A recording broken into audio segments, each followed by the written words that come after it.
La empresa Fundiciones del Estanda S.A. de Beasain mantiene un compromiso decidido por poner en marcha políticas y actuaciones para la minimización de los recursos utilizados a fin de obtener rendimientos económicos y ambientales que favorezcan el desarrollo sostenible de su negocio.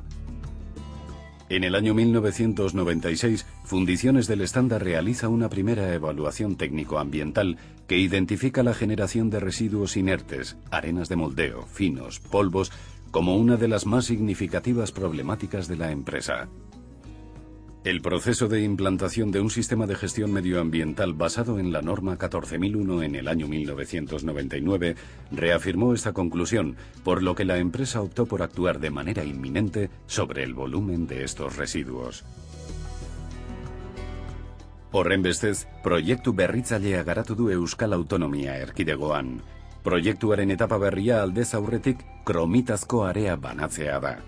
Beroaz baliatuz, Thermal Reclamation System berreskuratu eta birsortu egiten da lehen kimikoki nahastutako arearen 90-95%, ordura arte hondakindegira eramaten zena.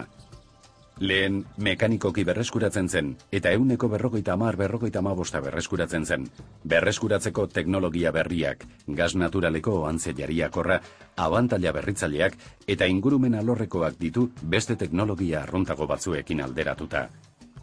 Sistema berri hori ezartzearen onura nagusiak hauek dira. Zabortegira botatzen ziren urteko 450 tona area desagertzen dira.